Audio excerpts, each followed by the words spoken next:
Complete man voice ఈ break. వినూత్నమైన కార్యక్రమానికి అందరికీ స్వాగతం, సుస్వాగతం.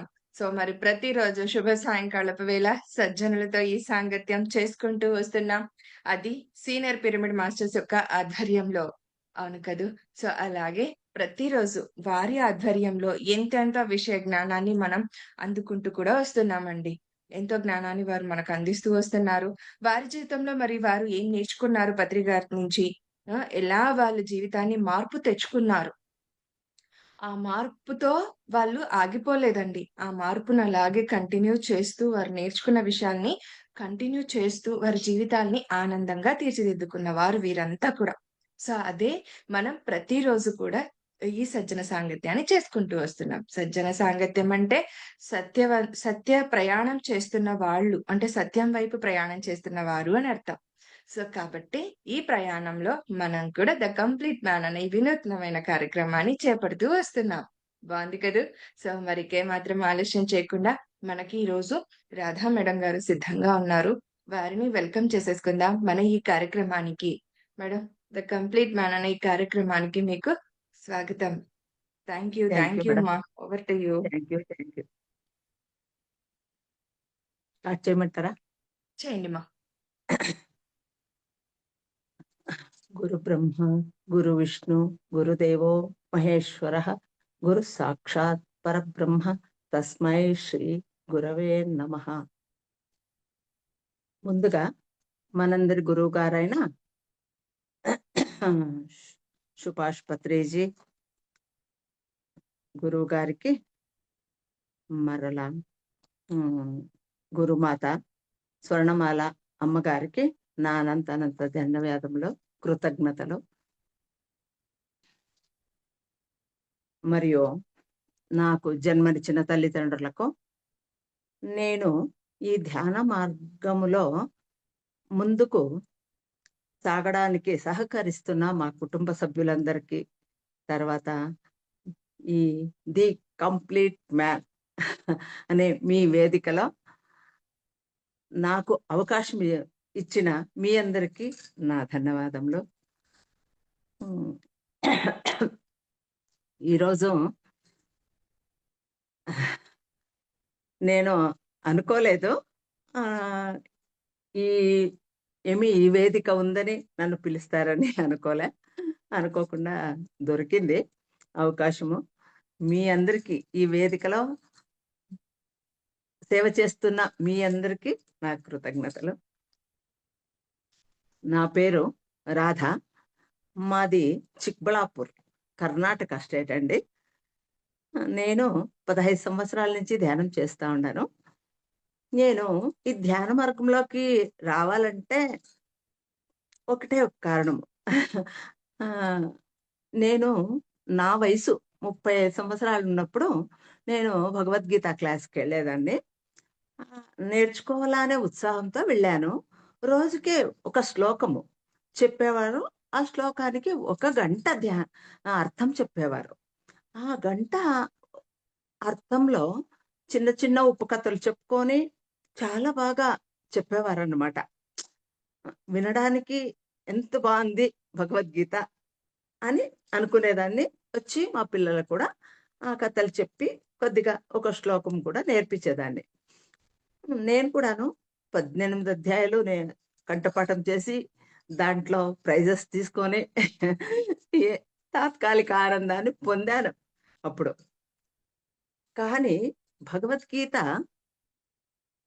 పారాయణ గ్రంథము విని ఆనందించే గ్రంథం కాదండి. భగవద్గీత మన జీవన శాస్త్రము, మనకి ఆచరణ గ్రంథము. ఇంత మంచి గ్రంథాన్ని మనకు తెలియకుండా నేను ఆ విధంగా ఉపయోగించుకున్నాను.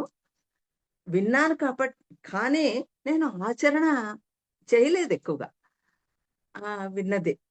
ఎందుకంటే ఆచరణ చేసేకి ఒక శక్తి కావాల. అది ఎప్పుడొచ్చింది అంటే మన గురువు గారి ద్వారా వచ్చింది.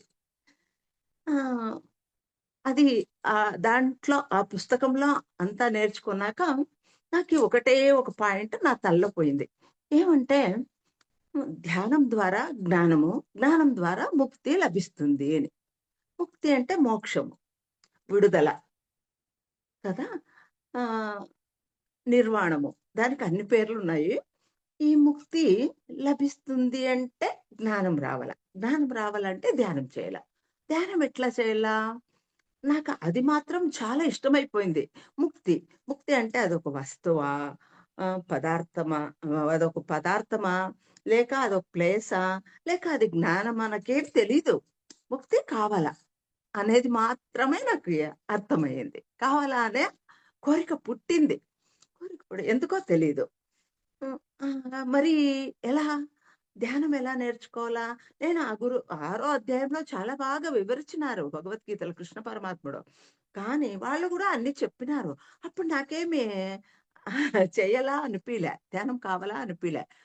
ఎప్పుడు 12 అధ్యాయంలో లాస్ట్‌లో ఒకసారి చెప్తాడు కృష్ణ పరమాత్ముడు. నేనన్నీ చెప్పేసినాను. నీ ఇష్టం. నువ్వేది చేస్తావో చేసుకో. ధ్యానం చేస్తే మాత్రమే నీకు ముక్తి దొరుకుతుంది అని చెప్తాడు. అప్పుడెప్పుడో నాకి తల్లో పడింది. కావాలా అనే కోరిక వచ్చేసింది. ఈ ఈ ధ్యానం నేర్చుకోవాలంటే ఎట్లా అని నేనొచ్చి దేవుడి ముందర కూర్చొని కళ్ళు మూసుకొని కూర్చునేదాన్ని. కానీ అంత సులభంగా అయితుందా? 60,000 ఆలోచనలు రోజుకొచ్చేది. ఎట్లొస్తుంది ధ్యానము? అంత సులభంగా అయితాండ్లే. రాలేదు. సరే నేర్చుకోవాలనే తపన ఉండేది కదా! అందుకు గాను 4, 5 సొసైటీలు స్పిరిచ్యువల్ సొసైటీస్‌లో అంతా నేను ఎంటర్ అయ్యి సరి దాన్ని చూసాను. ఆ! వెళ్ళాను దానిలోకి. కానీ నాకిక్కడ సమాధానం దొరకలేదు. నేను ఈ వెతుకులాటలోనే ఉండేప్పటికి మా పిల్లలంతా పెద్దోళ్ళయిపోయి, సరే వాళ్ళ జవాబుదారీలన్నీ జాస్తి అయిపోయాయి ఇంట్లో. అప్పుడు నేను ఈ కోరికను పక్కన పెట్టేసి, నా కర్తవ్యం ఉంది కదా! మన గురువుగారు అదే కదా చెప్పింది. నీవు ఆధ్యాత్మిక మార్గంలో ఉంటూ నీ కర్తవ్యాన్ని నువ్వు పూర్తిగా చేయాల్సిందే. అది ఎంత మాత్రము వదిలేయట్లేదు చెప్తారు కదా! అదెప్పుడు తర్వాత తెలిసిందే. ఆ! అట్లా నేను కర్తవ్యంలో మునిగిపోయాను. ఆహా! అట్లా ఉండేప్పుడు ఒకరోజు ఉన్నదున్నట్టే మా మా రిలేషన్ ఒకరు సుమ అని ఆవిడ నాకు మెసేజ్ పంపించింది. అంటే పంపించింది ఎవరితోనో. ధ్యానం చెప్పిచ్చేవాళ్ళు వస్తా ఉండారు మా ఇంటికి. మీరు రాండి అని. నాకి చాలా సంతోషమైపోయింది. ఎందుకంటే నేను పుడికినాను కదా! ఇంతకుముందు ధ్యానం కావాలని.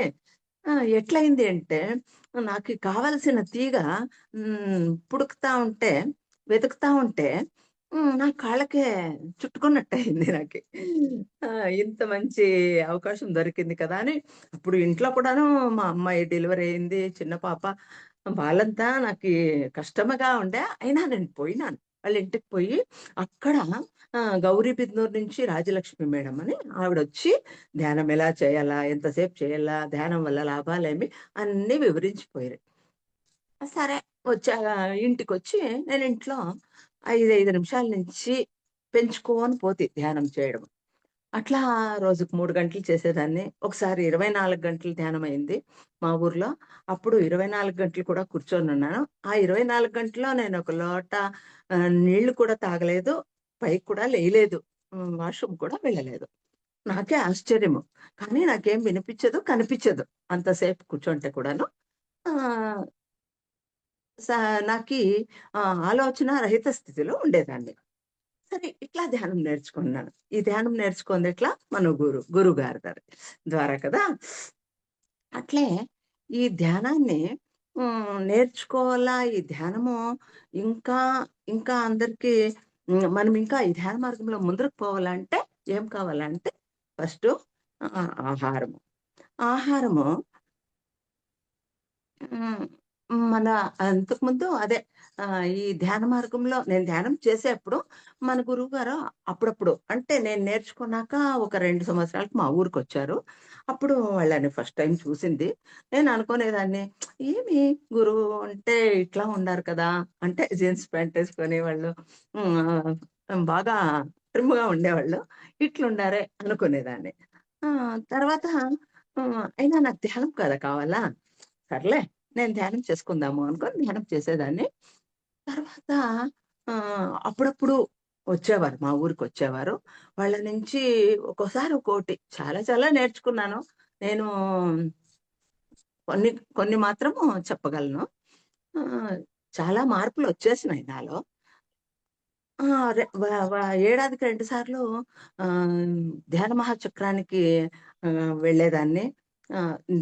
శ్రీశైలం ధ్యాన చక్రం 2009లో స్టార్ట్ అయింది. అప్పటినుంచి అన్నిటికి వెళ్ళేదాన్ని. బుద్ధ పౌర్ణమి బెంగుళూరులో పిరమిడ్ వ్యాలీలో అయ్యేది కదా! అక్కడికి వెళ్ళేదాన్ని.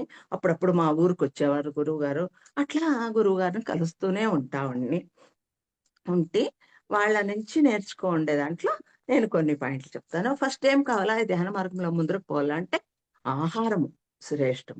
ఆహారము ఎంత మాత్రంలో ఆహారం నుంచి ఏమైతుందంటే మనం తీసుకునే ఆహారము 3 విధాలుగా మన శరీరంలో పనిచేస్తుంది. ఒకటి రక్తముగా, 2 మనసుగా, 3 మలినంగా 3 రకాలుగా విభజిస్తుంది ఈ ఆహారం మన శరీరాన్ని. అందుకు గాను మనం తీసుకునే ఆహారం నుంచినే మనకి ఆలోచనలొస్తాయి. ఆలోచనల నుంచినే మన జీవన విధానం ఉంటుంది. అందుకు గాని మనము ఎప్పుడు ఆహారాన్ని శాకాహారము, యుక్తాహారంగా, మితాహారంగా, నిరాహారంగా అన్ని రకాలుగా తీసుకోవాలని మన గురువుగారు ఎప్పుడూ చెప్పేవాళ్ళు. కరెక్ట్ కదా! మా వాళ్ళ మనం గురుగారు, తల్లిగారు కూడాను రోజు మడి కట్టుకొని భక్తి గీతాలు పాడుకుంటూ వంట చేసేవారంట. మా అమ్మగారు కూడా అట్లే చేసేవారు. ఎప్పుడో నేను 80 ఏళ్ల కిందట అప్పుడు కూడా మా అమ్మగారు అట్లే చేసేవాళ్ళు. ఎప్పుడో భక్తి గీతాలు పాడుకుంటూ, భగవద్గీత చెప్పుకుంటూ సరే రామ భజన చేసుకుంటూ వంట చేసేవాళ్ళు. ఎందుకంటే వాళ్ళు మనసుతో చేస్తారో అదే మనసు ఆ వంటలో కూడాను ఉంటుందనమాట. ఆ ఆహారం తీసుకోండే వాళ్ళకి కూడాను అదే మనసు వస్తుంది.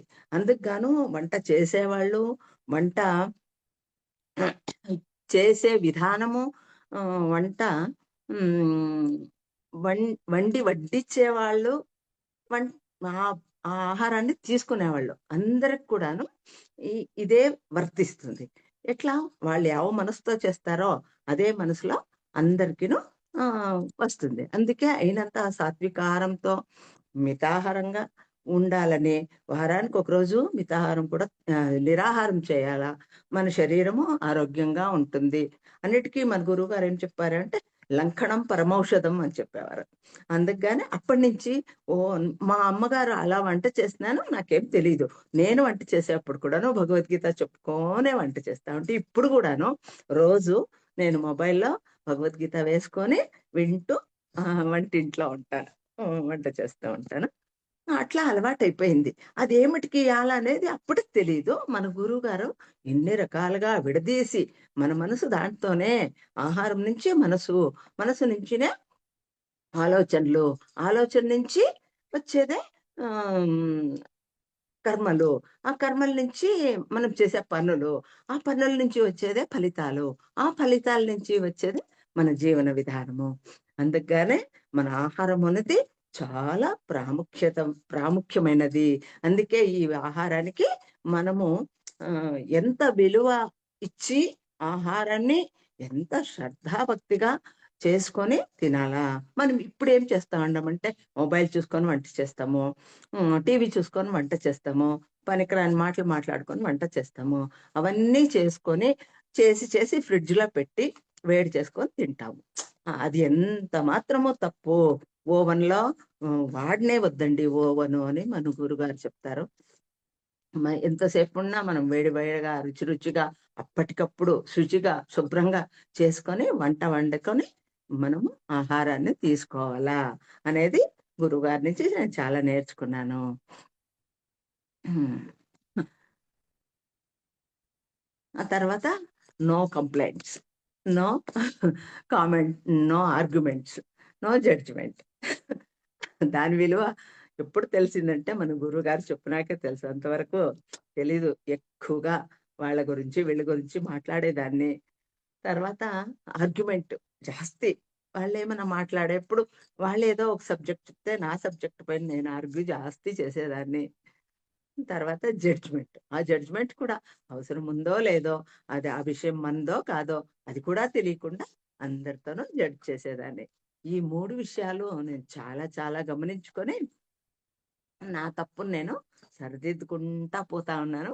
ఇంకా ఉంది. ఎందుకంటే పూర్తిగా పోయిందనే చెప్పచ్చు. కానీ ఎప్పుడైనా ఒక్కోసారి ఆ రాగద్వేషాలని పుట్టేస్తాయి కదా! మన ఆహారం నుంచి. ఏదో బయట ఆహారమో లేదా ఎవరో వండిండే ఆహారమో ఎప్పుడైనా అయినంతగా నేను ఎక్కువగా బయట ఆహారం తీసుకోను. ఎవరెవరో వండిండేది కూడా తినను. వెజ్, నాన్ వెజ్ ఉండే హోటల్స్ కూడా పోను. వెజ్ హోటల్స్‌కి పోతే కూడాను అక్కడ ఆహ్, జైన్ ఫుడ్ అని దొరుకుతుంది. దాంట్లో వెల్లుల్లి కూడా వేయరు. తర్వాత ఆనియన్ కూడా వేయరు. అందుకు గాను అట్లా ఫుడ్డే తీసుకుంటాను. ఒక్కోసారి అట్లా అయిపోతుంది. ఈ అరిషడ్ వర్గాలు నుంచినే మనకి కామ క్రోధాలు అనేవి వస్తాయి. దాని నుంచి వస్తుంది. ఒక్కో తప్పు నేనప్పుడు అనుకునేది. నన్ను నేను అనుకునేది. తప్పు కదా! నేనిట్లా మాట్లాడకూడదు. మాట్లాడేస్తున్నాను అని నన్ను నేను విమర్శించుకునేదాన్ని. ఇప్పుడు అట్లా ఎక్కువగా నన్ను నేను చెక్ చేసుకుంటా ఉంటానెప్పుడూను. ఓహ్! ఇది మాట్లాడొచ్చునా? మాట్లాడకూడదా? తినొచ్చా? తినకూడదా? ఇక్కడికెళ్ళొచ్చా? ఎళ్ళకూడదా? అవన్నీను ప్రతి నిమిషం గూడాను నన్ను నేను జడ్జ్ చేసుకుంటా, చెక్ చేసుకుంటా ఉంటాను. ఇది కూడా మన గురువుగారి నుంచి నేర్చుకున్నాను. తర్వాత గురువుగారు అప్పుడప్పుడు వచ్చేవారు కదా మా ఊరికి. వచ్చినప్పుడు నాకి ఎక్కువ వాళ్ళతో మాట్లాడడానికి మాటలు రావు వాళ్ళెదురుగా ఉంటే. వాళ్ళొచ్చినప్పుడు ఏదో అది అడగాల, ఇది అడగాల అనుకునే దాన్ని. కానీ నేను అడగలేకపోతా ఉంటి. మా ఫ్రెండ్ ఇంటికి సుమ వాళ్ళ ఇంటికే ఎక్కువగా వస్తాండ్రి. వాళ్ళ ఇంటికొచ్చినప్పుడు నేను కూడా పోయి వాళ్ళ కిచెన్‌లో వాళ్ళకి కొంచెం హెల్ప్ చేసేదాన్ని. సర్ కూడా వచ్చి అక్కడ వంట చేసి వాళ్ళు వండి మాకందరికి పెట్టేవాళ్ళనమాట. వాళ్ళ నుంచి ఎట్లా వండాలా? ఎట్లా వడ్డించాలా? అవన్నీ కూడాను నేర్చుకున్నామనమాట. ఆహ్, తర్వాత హ్మ్, హ్మ్. ఈ వ ఒకసారి ఏం చెప్పినారంటే, మేడం మీరన్నీ నేర్చుకొని మీరు అనుభవం పొందడం కాదు. మీరు అందరికీ తెలి తెలియజేయాల. అందరికీ ప్రచారం చేయాల. ప్రచారం ఎక్కువ చేసినంత మీరు ఎదుగుతారు అని చెప్పారు. అప్పుడు ఎదుగుతారని చెప్పి, అవును సార్ అందరికీ పాంప్లెట్లు ఇస్తాము. మా దగ్గర పెట్టుకుంటాము, పంచుతాము, అందరికి చెప్తాము అంటే, గర్భిణీకులకి చెయ్యండి ఎక్కువగా. వాళ్ళకి ప్రచారం చేయాలా. వాళ్ళకి చేస్తే వాళ్ళ పిల్లలు వాళ్ళ కడుపులో ఉన్నప్పటి నుంచినే ఆధ్యాత్మిక మార్గం అనేది వాళ్ళకి వస్తుంది అని చెప్పిరి. అప్పుడు నేను అనుకునేదాన్ని, ఎట్లా గర్భిణీలకు చెప్పాలా అంటే ఎక్కడ దొరుకుతారో, ఎప్పుడో ఎక్కడైనా ఒకరు దొరుకుతారు. కానీ వాళ్ళందరూ ఎవరెవరికో మనం చెప్పేకైతుందా? ఎట్లయితుందప్పా! సరేమో ఇంత ఈజీగా చెప్పేస్తా ఉండారు కదా! అనుకుంటా అంటే అనుకోని నేనొక వారం రోజుల అనుకోంది. ఆ వారం కూడా లే ఒక 3 డేస్ బ్యాకు అనుకోంది. మా ఫ్రెండ్ ఒకామె భారతి అని మా ఇంటికొచ్చింది. అప్పుడప్పుడు వచ్చేది. ఆ రోజు కూడా వచ్చింది. ఆ రోజొచ్చి ఏం చెప్పిందంటే, నేను కూడా సత్యసాయి సమితిలో ఉంటి ముందు.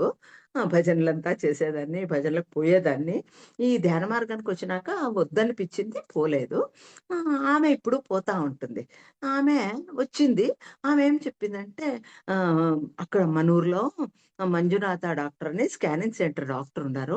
వాళ్ళ స్కానింగ్ సెంటర్‌కి రోజుకి 25, 30 మంది పల్లెల నుంచి గర్భిణీలొస్తారు. ప్రెగ్నెంట్సు స్కానింగ్‌కి. వాళ్ళు పల్లెల నుంచి వస్తారు కదా! మధ్యాహ్నం భోజనం పాపం వాళ్ళకుండదు గదా! వాళ్ళు తర్వాత అక్కడి నుంచి హోటల్‌కి పోవాలంటే దూరమైతుంది.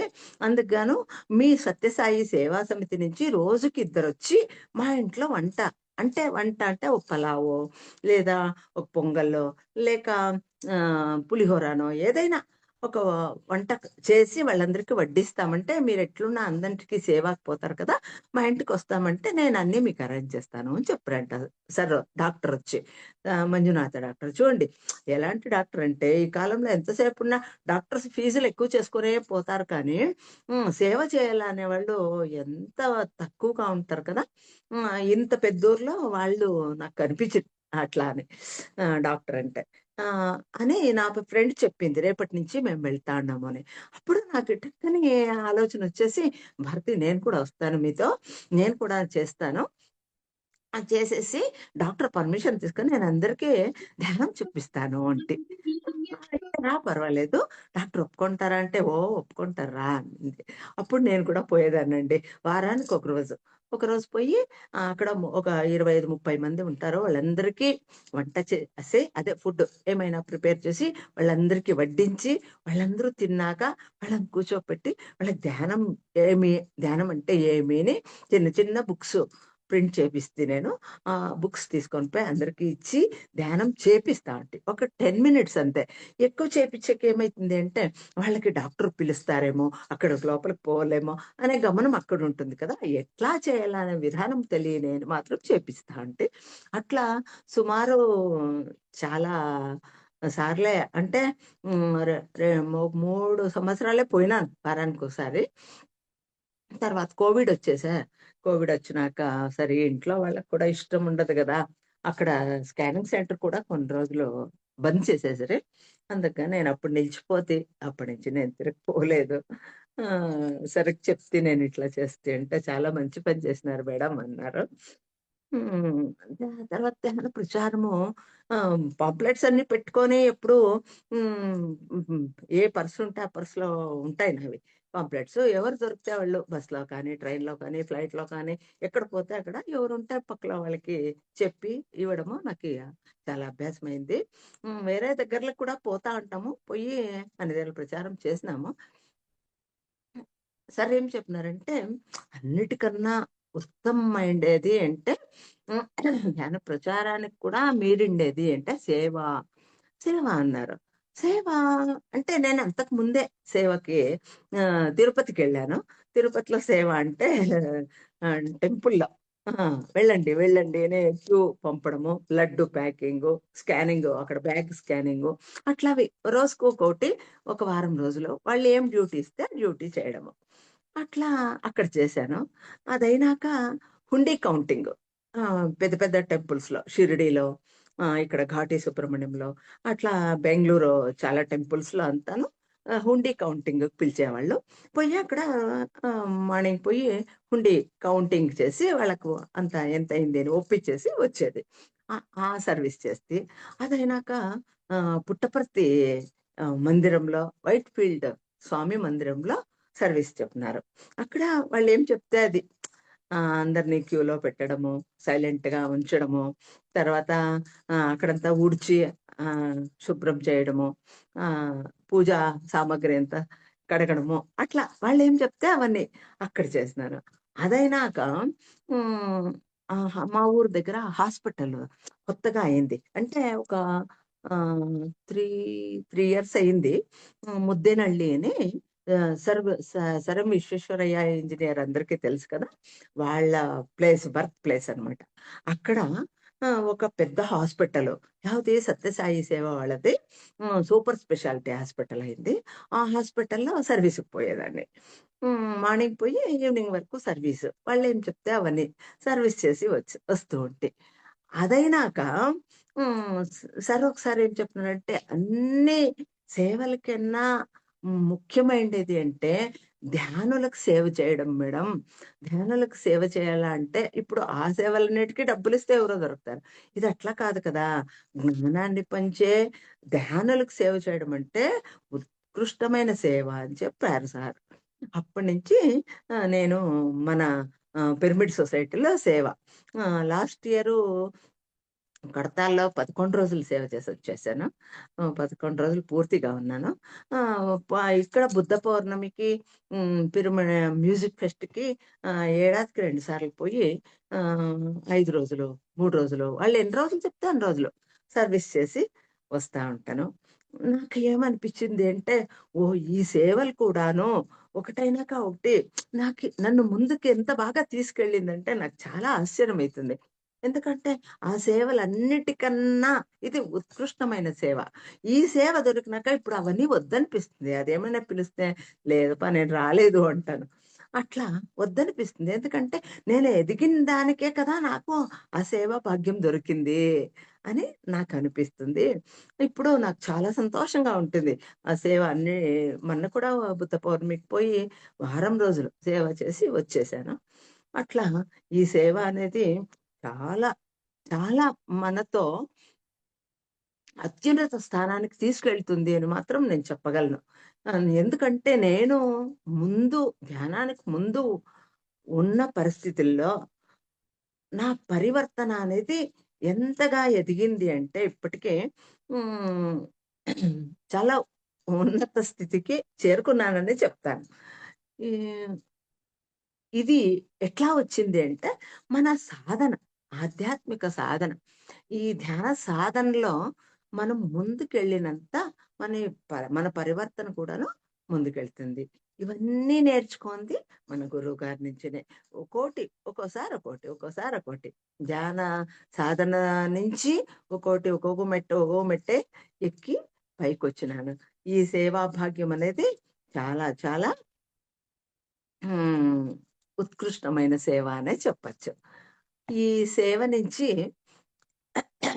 ఎన్నో రకాలుగా నేనక్కడికి పోయి సేవ చేసి వచ్చాక పరివర్తన, నాలో మార్పులు ఎట్లొస్తుంది అంటే చాలా బాగా కోపం అనేది తగ్గిపోయింది. ఆశలనేవి తగ్గిపోయినాయి. తర్వాత రాగద్వేషాలు అంటే వేరే వాళ్ళ పైన నాకి అసూయ, ఈర్ష్య అవన్నీ చాలా పోయినాయి. ఇప్పుడేమి లేవు. హ్మ్. ఇప్పుడేమీ లేవు. చాలా పోయినాయి. ఎప్పుడైనా, ఎక్కడైనా ఒకోటొస్తుంది. అప్పుడు కూడా నేను అనుకునేదాన్ని. ఇది కూడా నాలో ఉండకూడదు కదా! ఎందుకిట్లా అయింది? ఆయన ఎంత సేవ చేసి కంప్లీట్ మ్యాన్ అయినారో, అంత మంచి గురువుగారు మనకు దొరికినారంటే, మనకు కూడా కావాలి కదా! ఈ మనము జన్మ తీసుకోండేది దానికే కదా! మనం కూడా కంప్లీట్ మ్యాన్ కావాలా అని. కానీ నేను వచ్చిందేమి ముక్తి కోసం. ముక్తి అనేది నిజంగా నాకు చాలా బాగా దొరకతా ఉందనమాట. ఎందుకంటే నాది సంసారంలో ఎన్నో గందరగోళాలుండేవి. హ్మ్. అవన్నీ ఒకటొకటే ఎంత బాగా విడుదలైపోయిందంటే, చాలా చాలా బాగా విడుదల చేసుకొని, ఇప్పుడు ఎంతో ఫ్రీగా నాకు 72 సంవత్సరాలు. ఎంతో ఫ్రీగా ఇప్పుడు కూడాను వంటింట్లోకి పోతాను. కోడలితో వంట చేస్తాను. కోడలి జతలో ఆమె లేదంటే కూడా చేస్తాను. కొడుకు షాపుకి పోతాను. కొడుకు లేడంటే అక్కడ షాప్‌లో కూడా కూర్చుంటాను. కానీ నాకీ ఆ షాప్ స్టార్ట్ చేసిందే నేను. కానీ నాకిప్పుడును బీము, బ్యాడ్లు ఏది రేట్లు ఏమీ తెలీదు. మా అబ్బాయి ఉంటాడు. వాడు చేసుకుంటాడు. నేను క్యాష్ మీద కూర్చుంటాను, వస్తాను. ఇంట్లో కూడా అంతే. ఆమెతో అడుగుతాను. ఏం చేయాలా? ఏమేం కావాలా? ఎట్లా అని. అంతే. ఆమె ఏం చెప్తే అది చేస్తాను. అంటి ముట్టకున్నట్ల. ఆ తామరాకు పైన నీటి బుట్టలాగా జీవిస్తా ఉండాను. అవన్నీ నాలో తగ్గిపోయింది. ఎట్లా? అంత సులభంగా విడుదలైపోయింది. ఎట్లా అంటే నాకే ఆశ్చర్యమైతుంది. అంత ఈజీగా నేను ఒక్కోటే వదిలించుకున్నాను. బలవంతంగా వదలలేదు. వదిలినాయి. నా నుంచి అవన్నీ వదిలిపోయినాయి. ఇంత మంచి ధ్యాన మార్గానికి చూపించిన మన గురువుగారికి మనం ఎన్ని కృతజ్ఞతలు చెప్పినా చాలదు.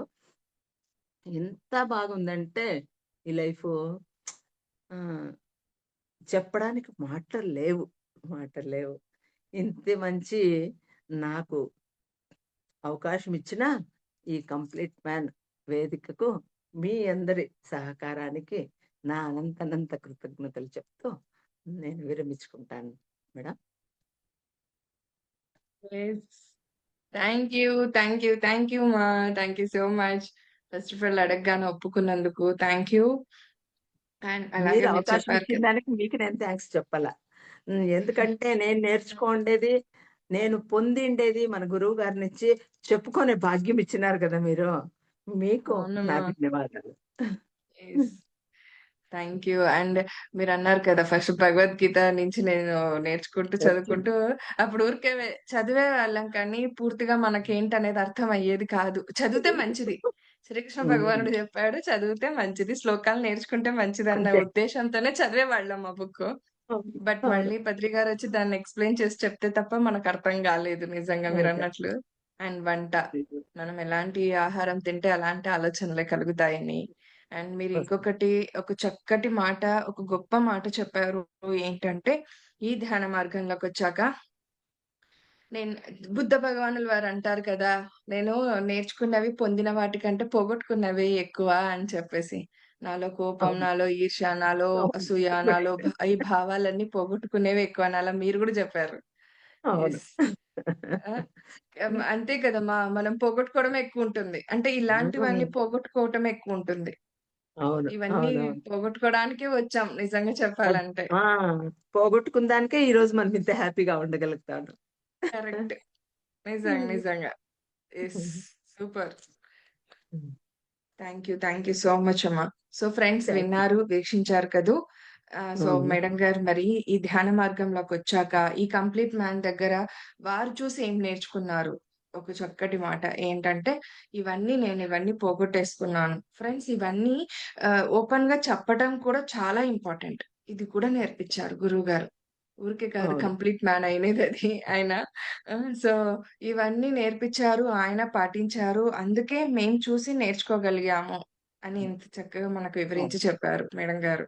కదా! అవునవును. Yes. Thank you so much అమ్మా. హ్మ్. మళ్ళొకసారి చెప్తున్నాను.